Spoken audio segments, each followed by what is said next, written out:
Thanks for watching Community Update for Friday, December 18th. I'm Steve Erickson. This week, Governor Tim Walz announced that restrictions on some businesses in Minnesota will continue into the new year. Restaurants, bars, and breweries will remain closed for indoor service until January 11th. However, outdoor service is being allowed at 50% capacity or 100 people max. Gyms and fitness studios are being allowed to reopen starting this weekend at 25% capacity or 100 people max, with mandatory masks and 12 feet social distancing. Fitness classes won't be allowed until January 4th. Outdoor activities are permitted at 25% capacity or 100 people max. And as far as small social gatherings, no more than 2 families are permitted indoors with a max of 10 people. Outdoors, the max grows to 3 households and 15 people. Our test positivity rates was 11.6% today still. It should be under 5 before we can start breathing a sigh of relief. And our deaths were at 92. But you brought the curve down. You made the sacrifices necessary. Space is starting to open up, and that sunshine I told you about is here. The COVID vaccines are here, and more are on the way. Following his presentation Wednesday afternoon, the governor signed a $216 million relief package into law approved by the legislature earlier this week. It provides support for small businesses and workers impacted by the pandemic. The governor also announced this week that every elementary school in the state can choose in-person learning starting January 18th, as long as certain guidelines are followed. Up until they switched to full distance learning the end of November, elementary students in the Anoka School District had been going to in-person classes 2 days a week since the start of the school year. On January 19, kindergarten, first, and second graders will return to full-time in-person learning, with grades 3, 4, and 5 following on February 1st. The district says middle and high school students will remain in distance learning and return to in-person learning as conditions allow.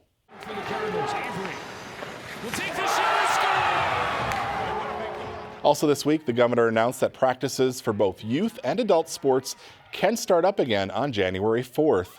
Winter sports at the high school level include basketball, hockey, wrestling, gymnastics, Nordic and alpine skiing, as well as boys swimming and diving. The Minnesota State High School League mandates 10 days of practice for most sports, so the earliest games could begin is January 14th. The Coon Rapids Fire Department is partnering with a local organization to help hungry families in our community. Starting today, free meal bags are available at Fire Station 1 on Egret Boulevard and Fire Station 2 on 121st Avenue. The bags include 4 to 5 pounds of nutritious, non-perishable food items, including fruits, vegetables, proteins, grains, and entrees. They are free to any family in need and are available daily into the month of January. The organization Every Meal, formerly known as the Sheridan Story, is providing the meals. Well, this is extremely generous, and we really appreciate all the great work that Coon Rapids VFW always does for us and around the community. And we just thank you very much for coming in, and thank you for doing this. The fire department received a big donation this week. On Tuesday night, the Coon Rapids VFW presented a check for more than $15,000 to the city. The money will be used to purchase 2 special dryers, which will help decrease wear and tear on the firefighters' turnout gear. The makeup of the Coon Rapids City Council will be changing in the new year. On Tuesday night, council members Bill Kicker and Steve Wells participated in their final city council meeting. Wells, who didn't seek re-election, has served on the council for the past 8 years, and prior to that was a member of the police department for 3 decades. And I'd also like to thank the public. People are so positive in this town. I see people I don't even know that thank me for being on the council and stuff, and it's a great city to live in. I've been here 40 plus years, and I don't plan on going anywhere, so thank you very much. Bill Kicker also bid farewell to fellow council members, city staff, and the community. Kicker lost his bid for re-election in November, but says it's been an honor serving the residents of Ward 2. I've learned a lot in the last 4 years, and it's really been a lot of fun. And as I was talking to Mr. Hansen, I said, you know, what I'm going to miss the most is just the people that I've met. There's a lot of things that we do that aren't all that glamorous, but staff and council have been a real joy to work with. As a parting gift, both men were presented with a street sign with their last name. Their replacements will be sworn into office the first Monday in January. The annual Winter Concert Series will go on, but it will look a little bit different this time around. Due to the pandemic, there won't be an audience, but CTN cameras will be there to capture the concert. First up is the Betty Rydell Show, which will start airing on Friday, January 15th at 7 o'clock. The televised concert will be the first of 4. The remaining acts will be announced in the coming weeks. The annual Winter Concert Series is hosted by the Coon Rapids Arts Commission.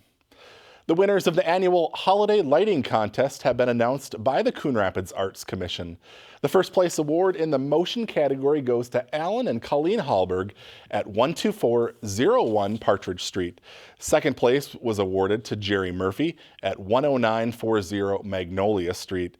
The first place award in the still category goes to Mark and Brenda Stevens at 2850 118th Lane, and second place goes to Bruce Quammen at 11360 Crooked Lake Boulevard. All the winners receive a cash prize.